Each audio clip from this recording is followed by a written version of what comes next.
150 years passed. The Galactic Confederation continued as it always had. Ships traveled between stars. Trade flowed between worlds. The 47 species lived their lives in comfort and plenty. And everywhere, human slaves worked in silence. The Confederation never suspected that their slaves were listening.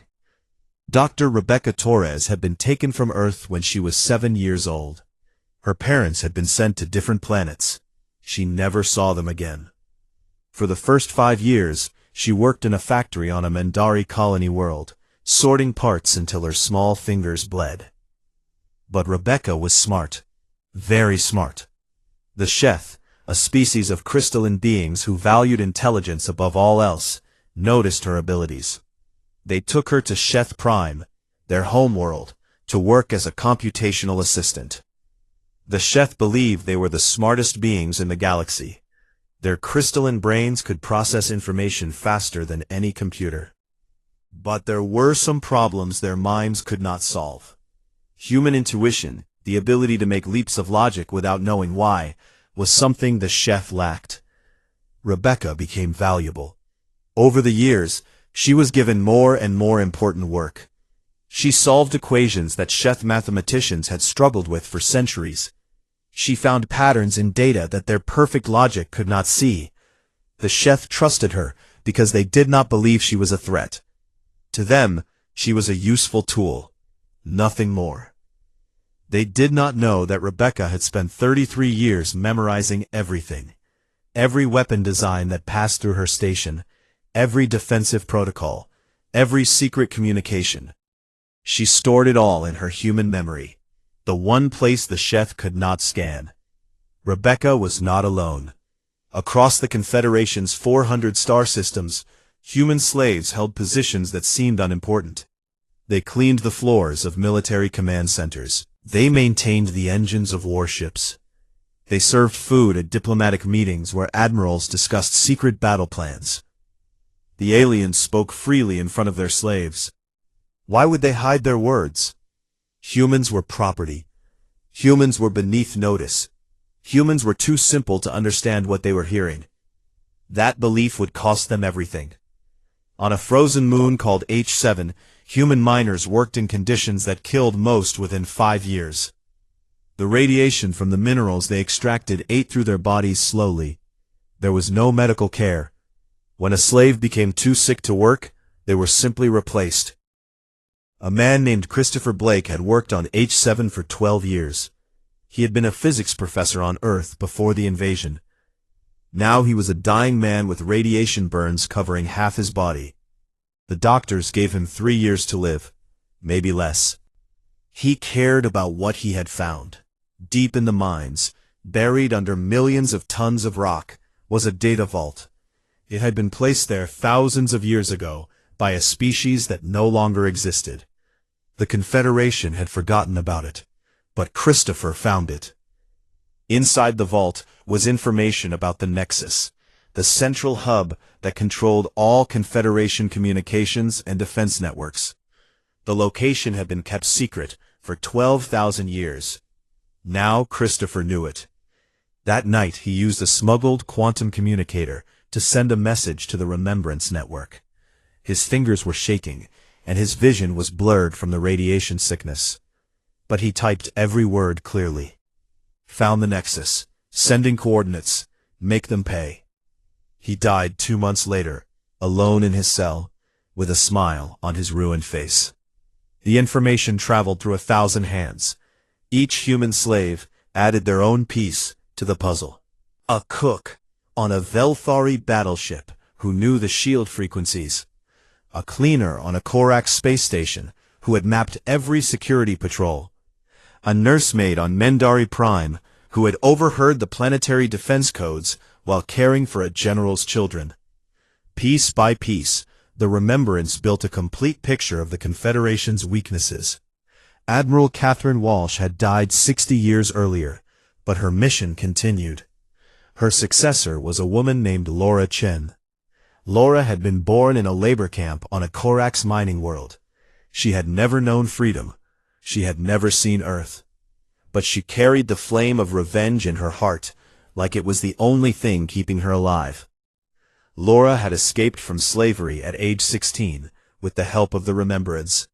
For 30 years, she had risen through the secret organization's ranks. Now she commanded their hidden fleet from a station built inside a hollowed-out asteroid. The station was invisible to Confederation sensors. It had taken 50 years to build, using materials stolen a little at a time from shipyards across the galaxy. Inside were weapons, ships, and soldiers, everything humanity needed for war. Laura called a meeting of her council. They gathered in a dark room lit only by holographic displays showing maps of the galaxy. Every person there bore the marks of slavery: scars, burns, missing limbs, haunted eyes. "The time has come," Laura said. Her voice was quiet but carried the weight of 150 years of suffering. "We have everything we need. The question is, how do we strike?" General Nathan Cooper stepped forward. He was a large man, with a face that looked like it had been carved from stone. His entire family had been worked to death on Mendari agricultural worlds. He had nothing left but hate. "We've identified 2,347 critical targets across Confederation space," Nathan said. "Power stations, communication hubs, military bases, fleet positions. We have assets near each one. People who have been waiting their whole lives for this moment." "And the Nexus?" Laura asked. A scientist named Derek Patterson answered. He was old now, one of the few survivors from Catherine Walsh's original group. His hands shook with age, but his mind was as sharp as ever. "The Nexus controls everything," Derek said. "Communications, defense coordination, economic systems. The entire Confederation depends on it. I've spent 40 years developing a virus that will collapse the whole network. Once it's uploaded, they'll be blind and deaf within hours." Laura nodded slowly. "And then?" Derek's eyes were cold. "Then we show them what they created. 150 years of cruelty. Billions of lives destroyed. They thought they were breaking us. They were wrong. They were forging us into a weapon." Laura looked around the room at the faces of her council. These were not soldiers who fought for glory or honor. These were survivors who had been pushed beyond all limits. They had nothing left to lose and everything to gain. "The Confederation voted unanimously to enslave us," Laura said. 47 species. Not one of them showed mercy. Not one of them spoke against it. They had 150 years to change their minds. They didn't. She turned to the map showing the locations of the 47 Ohm worlds. "So now we will teach them what it means to face humanity's wrath.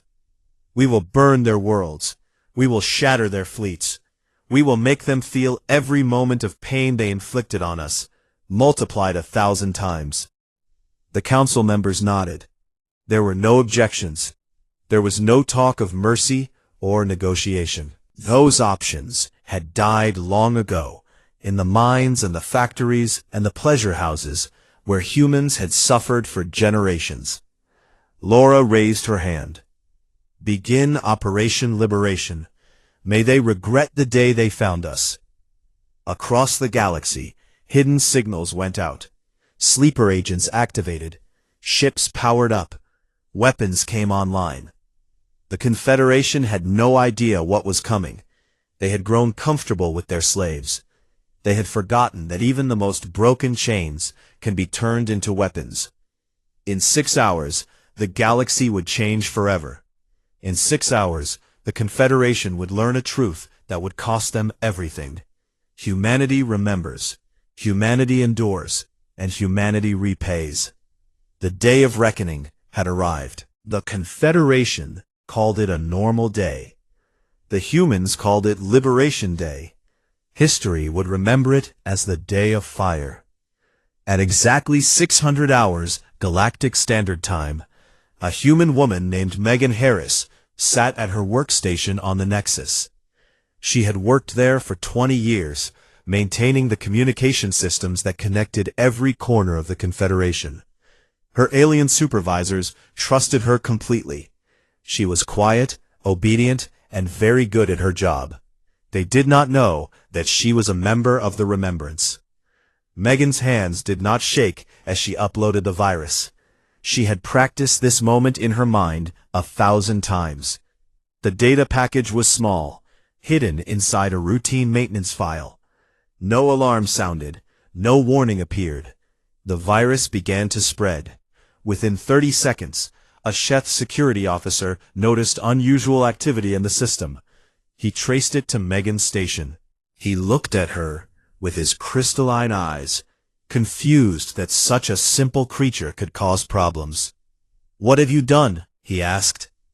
Megan smiled. It was the first real smile of her life. "I've ended you." The security officer killed her with a single blast from his weapon. But it was too late. The virus was already moving through the Nexus at the speed of light, copying itself into every system, every backup, every emergency protocol. Within 2 hours, communication networks began failing across the galaxy. Military commanders lost contact with their fleets. Economic systems crashed. Emergency channels that had not been used in thousands of years activated, only to find they were infected too. The HFY tried to stop it. Their crystalline minds were the fastest in the galaxy. But Derek Patterson had designed the virus specifically to beat them. For every firewall they created, the virus found a way around. For every system they purged, 10 more became infected. By hour 4, the Galactic Confederation was blind. And then the attacks began. On Velthari Prime, the capital city woke to the sound of explosions. Human slaves, who had been docile for generations, suddenly moved with military precision. They had weapons that had been smuggled piece by piece over decades. They knew every patrol route, every security code, every weakness in the planetary defenses. Governor Zephys of the Velthari watched from his palace as fires spread through the streets below. He could not believe what he was seeing. His slaves were fighting back. His property was rising against him. His most trusted servant, a man named Ryan Bennett, stood beside him. Ryan had served the Zephys family for 30 years. He had raised the governor's children. He had been treated almost like a member of the household. "How is this possible?" Zephys demanded. "You are nothing. You are animals. How can you do this?" Ryan turned to face his master. In his hand was a plasma blade that he had hidden in his robes for 15 years, waiting for this moment. "You let us into your homes," Ryan said quietly. "You spoke freely in front of us because you thought we were too stupid to understand. You told your secrets to each other while we stood in the corner like furniture." Ryan stepped closer.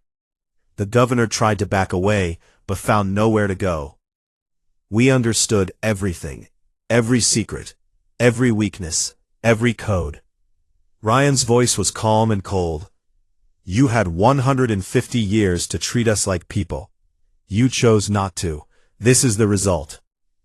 Governor Zephys died on the floor of his own palace, killed by a man he had considered less than a pet. Similar scenes played out across the Confederation.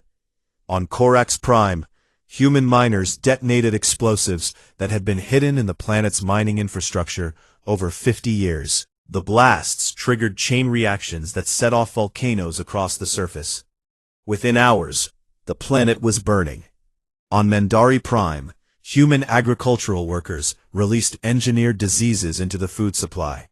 Crops that had fed billions withered and died.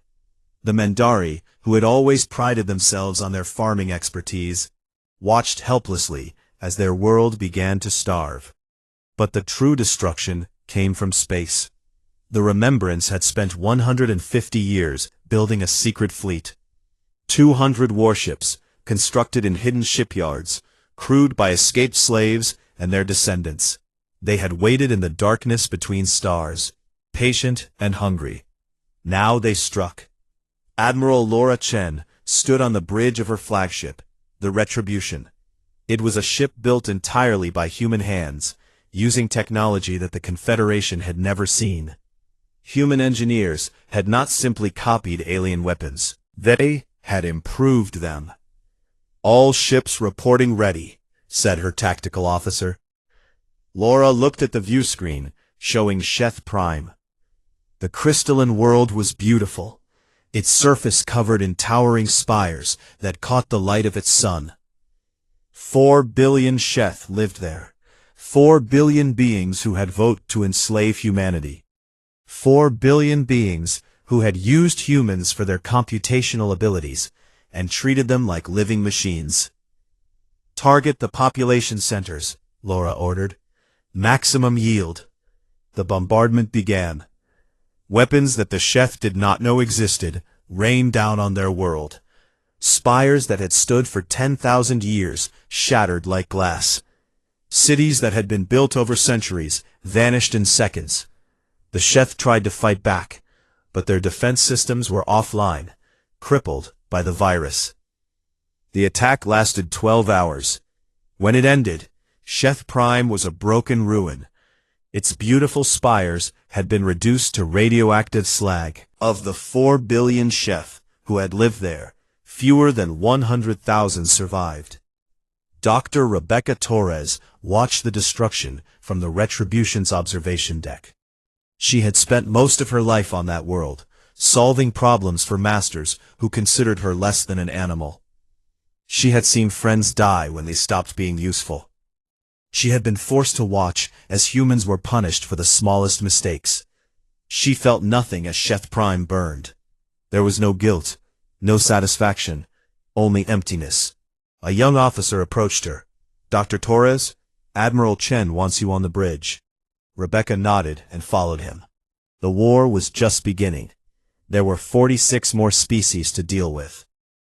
In orbit around Corax Prime, General Nathan Cooper led the assault on the Corax home fleet. The Corax were warriors, proud of their military strength. They had used human slaves in their mines, working them until they died of exhaustion or radiation poisoning. Nathan's parents had died in those mines. His siblings had died in those mines. Everyone he had ever loved had been consumed by Corax greed. "General, the enemy fleet is attempting to regroup," his tactical officer reported. Nathan watched the Corax ships on his screen. Without the Nexus, they could not coordinate. Without communication, they were just individual ships fighting alone. "All vessels engage at will," Nathan ordered. "No surrender accepted, no prisoners taken." The battle lasted 3 hours. When it ended, the Corax fleet was debris floating in space. Their crews died, not knowing what had hit them or why. Nathan felt his hands shaking as the last enemy ship exploded. He had waited his whole life for this moment. He had dreamed of it every night in the slave quarters. He had kept himself alive through the worst suffering imaginable by imagining this exact day. Now it was here, and it was only the beginning. Across the galaxy, the 47 species that had endorsed human slavery began to understand what they had created. They had voted to treat humanity as property. They had used them without mercy for 150 years. They had believed that humans were simple creatures who would never fight back. They had been wrong about everything. The Day of Fire was just the first chapter. The days of wrath that followed would change the galaxy forever. Species would fall, empires would crumble, worlds would burn, and humanity would write its name across the stars in letters of fire and blood. 1 month after Liberation Day, the Galactic Confederation met in emergency session for the first time in 800 years. The Great Council Chamber, which had once held representatives from 47 species, was nearly empty. 4 species had already been wiped out. Their homeworlds were radioactive ruins. Their populations were gone, erased from existence as if they had never been. The remaining 43 representatives sat in their seats. terrified in ways they had never experienced before. High Chancellor Varix of the Mindari addressed the assembly. His voice shook as he spoke. The Mindari had always considered themselves the most civilized species in the Confederation. They had argued that human slavery was necessary for galactic food security. Now their agricultural worlds were dying, and their people were beginning to starve. "We must negotiate," Varix said. "We must offer them freedom, reparations, territory. We cannot fight them." Admiral Korath of the Korax laughed bitterly. The Korax were warriors who had never known defeat. They had conquered dozens of species over their long history. But their fleet had been destroyed in a single battle, and their homeworld was burning. "You think they want negotiations?" Korath said. "I spoke with one of their commanders before his ship destroyed mine. Do you know what he told me?" The chamber fell silent. Every eye turned to the Korax admiral. He said, "You had 150 years to show us mercy. You showed us none. Now we will show you what we learned." The words hung in the air like a death sentence. Chancellor Varix tried to respond, but before he could speak, an alert sounded. Screens around the chamber lit up with incoming reports. Human ships had been spotted near 3 more homeworlds. Attacks were beginning on 12 colony systems. Another species, the Tellurians, was requesting emergency evacuation of their leadership. The Confederation was falling apart. The human campaign was not random destruction. It was systematic and precise. Admiral Laura Chen had studied the Confederation for decades. She knew exactly which species had been the most cruel to human slaves, and she targeted them first. The Velthari had used humans in their pleasure houses. They had treated human bodies as entertainment, to be used and discarded when they broke. Laura assigned an entire battle group to Velthari space. Within 3 weeks, all 7 of their colony worlds were destroyed. Their population dropped from 12 billion to less than 200 million refugees scattered across the galaxy. The Korax had worked humans to death in their minds. They had considered human lives worthless, easy to replace when they wore out. General Nathan Cooper led the campaign against them personally. He did not just destroy their military. He destroyed their mining infrastructure, their industrial base, their ability to ever threaten anyone again. But it was not just destruction, it was humiliation. Commander Andrew Miller led a boarding action against the Confederation's most important diplomatic vessel.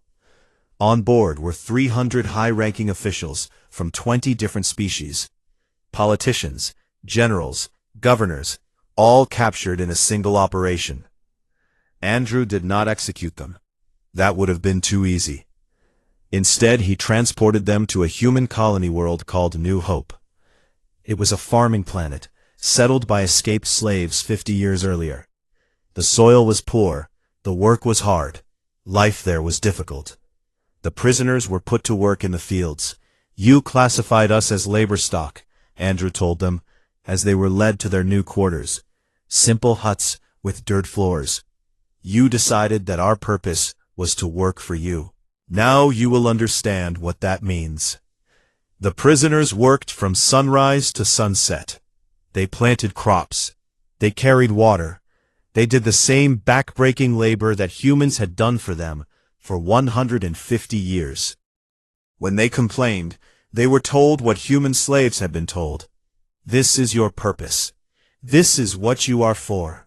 Be grateful you are alive." Some of them died within months. They were not used to hard work. Their bodies were soft from lives of luxury. The humans buried them in unmarked graves, just as the aliens had done to billions of human slaves. The psychological warfare was equally devastating. The Remembrance broadcast recordings across the galaxy. Testimonies from human survivors who described what they had endured. The forced separations of families. The casual cruelty of masters who did not see their slaves as real beings. The laughter of aliens who found human suffering amusing. Every species in the Confederation was forced to watch. They saw their own people on those recordings, committing acts they had never thought twice about. Acts that now seemed monstrous. Some species tried to surrender individually. The Tellurians had voted yes 150 years ago, but they had treated their human slaves relatively well. They offered to give up all their former slave owners for trial in exchange for peace. Admiral Chen accepted the offer. The Tellurians handed over 17,000 individuals who had owned human slaves. Every one of them was executed publicly, their deaths broadcast across the former Confederation. It was not mercy. It was a message. Humanity would accept surrender, but there would be accountability. Every species would answer for what they had done. General Nathan Cooper led the ground campaign on Mendari Prime. His soldiers landed in the ruins of the Great Assembly, the building where the Mendari government had voted to enslave humanity 150 years earlier. The surviving Mendari population had gathered there, hoping to negotiate. They held signs asking for peace. They brought gifts of food and treasure. They believed that if they showed enough respect, the humans would spare them. Nathan stood before them, his face showing no emotion. Behind him, his soldiers waited with weapons ready. "My grandmother worked your fields," Nathan said, his voice carried across the crowd. "She worked until her back broke. My mother worked those same fields. She starved to death during a bad harvest year, when your government decided that human rations could be reduced to save money." The Mendari crowd was silent. Some of them had been the officials who made those decisions. "My father tried to steal food to keep my mother alive," Nathan continued. "Your police caught him. They executed him in front of the whole slave community as an example. He was 32 years old." Nathan raised his hand. In orbit above, warships waited for his signal. "You told yourselves it was necessary, that we were lesser beings, that our pain did not matter compared to your convenience." He paused. "You were wrong." He dropped his hand. The bombardment of Mendari Prime lasted 6 hours. When it ended, the agricultural world that had fed much of the Confederation was a burning wasteland. The Mendari species survived, but barely. They would never threaten anyone again. As the weeks turned to months, the scope of humanity's revenge became clear. This was not a war of conquest. Every species that had voted for human slavery was being held accountable. The Confederation Council sent message after message, begging for negotiations. They offered to free all remaining human slaves. They offered territory, wealth, technology. They offered to acknowledge humanity as an equal species under galactic law. Admiral Chen's response was always the same. "It is too late. You had 150 years to make us equals. You chose to make us property. Now you will pay the price." By the end of the first year, 11 species had been destroyed completely. 23 more had been reduced to scattered remnants. The Galactic Confederation, which had ruled the galaxy for 12,000 years, no longer existed. Humanity had broken it completely. And the reckoning was not yet finished. There were still worlds that had not felt human wrath. The galaxy had learned a terrible lesson. Humanity forgives nothing. Humanity forgets nothing. And humanity repays everything, with interest. The age of the Confederation was over. The age of humanity had begun.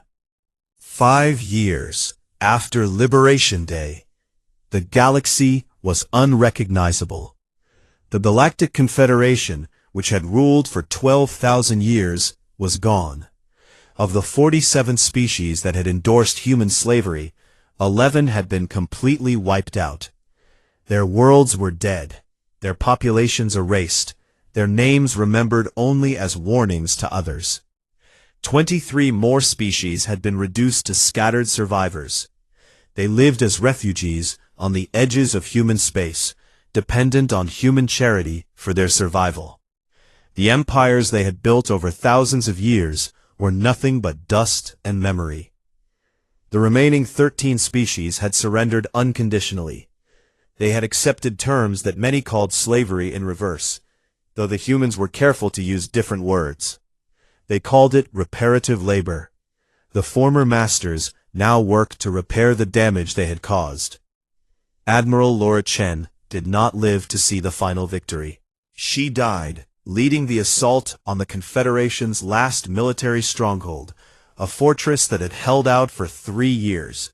Her ship was destroyed, taking 17 enemy vessels with it. But her mission was complete. Humanity had won. Her successor, a young commander named Victoria Palmer, stood in the chamber where the Confederation Council had once met. The great room was empty now, except for holographic displays showing the new map of the galaxy. Victoria had been born on a human resistance station. She had never been a slave. She had never felt the chains that her parents and grandparents had worn. But she carried their memories in her heart, passed down through stories and recordings. "We built this from nothing," she said to her officers, who had gathered to mark the 5th anniversary of Liberation Day. "They took everything from us, our freedom, our dignity, our families. They worked us to death in their mines and fields. They used us in ways that I cannot speak of. They treated us like animals." She turned to face them, her expression hard. "And they told themselves they had the right, because 47 signatures on a document said our suffering was legal. Because their law said we were not really people." Victoria gestured to the map behind her, showing human territory stretching across 80% of known space. "Now their law is gone, their confederation is gone, and humanity rules the stars." On Earth, the homeworld that had been stripped and abandoned 150 years earlier, reconstruction was nearly complete. The cities had been rebuilt. The population was growing again. Children played in streets where their ancestors had been dragged away in chains. In what had once been New York City, a memorial stood. It was made of black stone, and it stretched for miles. Carved into its surface were names. Over 4 billion names. Every human who had died in slavery during the 150 years of Confederation rule. It was the largest memorial ever built by any species in galactic history. And it was still not large enough. Many names had been lost, belonging to slaves who had died unknown and forgotten. At the base of the memorial, a simple inscription was carved. "They voted yes. They all voted yes. Now let history record what that decision cost them." Derek Patterson visited the memorial every year on Liberation Day. He was very old now, one of the last survivors of the original remembrance. He had created the virus that brought down the Confederation. He had helped design the weapons that destroyed their fleets. His work had killed billions. He felt no pride in any of it. As he walked along the rows of names, a young girl approached him. She was his granddaughter, Samantha, 8 years old. She had been born into freedom, in a galaxy where humanity ruled. She would never know what it meant to be property. "Grandpa," she asked, looking up at the endless wall of names, "did we do the right thing?" Derek stopped walking. It was a question he had asked himself every day for 5 years. Every night he dreamed of burning worlds. Every morning he woke to the knowledge that his hands had ended billions of lives. "They gave us a choice," he said finally, "submit or die. We chose neither. We chose to make them regret ever finding us." He looked at the names carved in stone. So many names, so many lives lost. "Maybe there was a better way," he continued. "Maybe we could have been merciful. Maybe we could have forgiven them." He shook his head slowly. "But mercy is a luxury for those who have never been cattle. Forgiveness is easy when you have never watched your family work to death." Samantha was too young to understand everything he said, but she understood the pain in his voice. She took his hand and held it tightly. "What do we do now?" she asked. Derek looked down at her, and for the first time in years, he felt something like hope. Now we make sure it never happens again. We spread across this galaxy and we build something better. Not because they deserve our mercy, but because we deserve to be more than what they made us. In the years that followed, humanity did exactly that. The species they had conquered were slowly given rights. Not equality, not yet. The wounds were too fresh for that. But the path to equality was opened. Former enemies could work, could raise families, could petition for better treatment. It was more than humanity had ever been offered. It was controversial. Many humans believed the aliens deserved nothing but continued punishment. They pointed to the billions of names on the memorial. They demanded eternal revenge. But the leaders of the new human dominion understood something their former masters never had. True power does not come from domination. It comes from choice. The Confederation had chosen cruelty, and cruelty had destroyed them. Humanity would choose differently. This was not forgiveness. Forgiveness would never come. The crimes committed against humanity were too vast, too personal, too painful to ever be forgiven. The survivors still woke screaming from nightmares. The children still grew up hearing stories of horror. The wounds would take generations to heal, if they ever healed at all. But it was a beginning, a choice to be something other than the monsters who had created them. Victoria Palmer announced the new policy in a speech broadcast across the galaxy. "We could rule through fear forever," she said. "We could punish them for eternity. We have the power to do so. But power without purpose is just cruelty. And we have had enough of cruelty. The species that enslaved us will never forget what they did. We will make sure of that. But we will also give them a chance to become better, not for their sake, for ours, because we refuse to spend the rest of our existence as destroyers. We are humanity. We remember, we endure, we repay, but we also build, we also hope, we also dream. The Confederation made us slaves. We will not make ourselves prisoners of our own hatred." The speech was met with mixed reactions. Some celebrated, some protested. The debate would continue for generations. But slowly, things changed. Former enemies began to work alongside humans. Old hatreds began to fade, replaced by something that was not quite friendship, but was no longer war. The galaxy began to heal.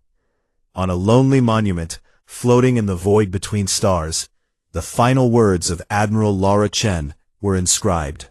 Ships passing by would stop to read them, human and alien alike. They asked us what we wanted. We wanted to be free. They refused. So we took our freedom and everything else besides. Let this be a lesson to any who come after. Humanity remembers, humanity endures, and humanity repays. But we also forgive, in our own time, in our own way, not because they deserve it, but because holding on to hatred forever would mean they still controlled us. We are free now, truly free, and we will never wear chains again. Below the inscription, someone had added a final line, carved by an unknown hand. The stars belong to those who reach for them. We reach through fire and blood. May those who come after reach through peace. The galaxy turned. Stars were born and died. Species rose and fell. And humanity endured, just as they always had. Not as slaves, not as conquerors, but as builders of a new future, written in hope as much as in wrath. The chains were gone forever, and in their place, humanity had built something that even their former masters had never achieved, a civilization worthy of the stars. The year was 2187 when humanity finally reached the stars. It should have been the greatest moment in human history. Instead, it became the beginning of their darkest nightmare. Commander Daniel Hayes stood on the bridge of the Horizon's Dream, Earth's first ship capable of traveling between stars. His crew of 42 men and women had trained for 10 years for this moment. They had left behind families, friends, and everything they knew. They believed they were explorers. They believed they would bring glory to Earth. They were wrong. The moment their ship came out of hyperspace near the Kepler system, alarms filled the bridge. Lieutenant Amy Foster looked at her screen with wide eyes. "Commander, I'm reading 50 vessels surrounding us. They appeared from nowhere." Daniel felt his heart stop. 50 ships. Each one was bigger than anything Earth had ever built. They were dark and cold, shaped like blades cutting through the black of space. There was no welcome in their formation. There was only threat. "Open a channel," Daniel ordered. His voice was calm, but his hands were shaking. The screen flickered. A face appeared that was not human. It had gray skin, 4 eyes arranged in a diamond pattern, and no visible mouth. When it spoke, the words came through a translator, cold and flat like a machine. "Primitive species detected. Planet of origin identified as Earth. Classification according to Galactic Confederation Law 7742. Labor stock. You will surrender your vessel. Resistance is not recommended." Daniel felt the blood drain from his face. "Labor stock? We are explorers. We come in peace. We want to—" "Your wants are not relevant," the alien interrupted. "Your species has been classified. All species that have not achieved faster than light travel before discovery are classified as developing resources. This is the law. It has been the law for 12,000 years. The transmission ended. Before Daniel could give any order, the alien ships moved. Beams of energy hit the horizon's dream. The crew felt their bodies go numb. They could not move. They could not speak. They could only watch as alien soldiers came aboard and dragged them away like animals. Daniel Hayes was the first human to be taken as a slave. He would not be the last. Back on Earth, the governments of the world watched in horror as their ship went silent. They sent messages into space, begging for information, offering peace and friendship. The response came 3 days later. A fleet of 200 alien ships appeared in orbit around Earth. They did not attack. They did not need to. Their message was simple. Earth was now property of the Galactic Confederation. Humans would serve as labor for the 47 species that made up the Confederation. Any resistance would result in the destruction of major cities. Admiral Catherine Walsh stood in a military bunker deep beneath the Rocky Mountains. She was 62 years old, with gray hair and eyes that had seen too many battles, but she had never seen anything like this. "They're calling it the classification vote," said her aide, a young officer named Marcus Grant. His hands trembled as he held the datapad. "Every species in the Confederation voted on whether to classify us as free beings or as labor stock. The vote was unanimous, 47-0. Every single species voted to make us slaves." Catherine took the datapad and looked at the list of names. The Velthari, the Korax, the Mendari, the Sheth. 47 species, 47 signatures, all agreeing that humanity was nothing more than property. "They didn't even meet us," Catherine said quietly. "They didn't talk to us. They just decided. Any species below a certain technology level is automatically classified as a resource. We had no voice, no vote, no rights." Catherine closed her eyes. Outside this bunker, the harvesting had already begun. Ships were landing in every major city. Humans were being sorted like cattle. The strong ones were marked for mining colonies. The smart ones were marked for technical work. The beautiful ones were marked for things Catherine did not want to think about. She had fought in 3 wars during her career. She had seen cruelty and death. But this was different. This was not war. This was farming. Humanity was being harvested like a crop. Within 6 months, Earth was a broken world. The aliens did not destroy cities. They did not need to. They simply took what they wanted. Families were torn apart. Children were separated from parents based on which work they were best suited for. Those who fought back were killed as examples. Those who ran were hunted down. Marcus came to Catherine one night with news. They've taken over 3 billion people so far. The population is dropping by millions every day. Our military is gone. Our governments have surrendered. It's over. Catherine looked at him with eyes that burned with something cold and hard. No, she said, it's not over, it's just beginning. She led Marcus deeper into the bunker, to a room that few people knew existed. Inside were 50 men and women, all of them soldiers, scientists, and engineers. They were the best humanity had left, and they had been hiding here since the invasion began. We cannot win a war against them, Catherine told the group. Not now, not for a long time. They have weapons we cannot match, ships we cannot fight, technology that makes ours look like toys. Then what do we do? Asked a young scientist named Derek Patterson. Catherine's voice was like ice. We wait, we learn, we survive, and we remember. She pointed to a screen showing the list of 47 species that had voted for human slavery. Every one of them signed that document. Every one of them agreed that we are nothing, that our pain does not matter, that our lives are property. Her voice grew harder. One day we will make them regret every signature. One day we will show them what happens when you try to chain humanity. The group called themselves the Remembrance. Their mission was simple: survive, gather information, and prepare for the day when revenge would be possible. They knew it might take decades. They knew it might take centuries. They did not care. As the years passed, humanity suffered. Slaves worked in mines on distant worlds until their bodies broke. Slaves served alien masters in ways that destroyed their souls. Slaves died by the millions, their names forgotten, their pain ignored. But in the shadows, the Remembrance grew. They passed information through secret networks.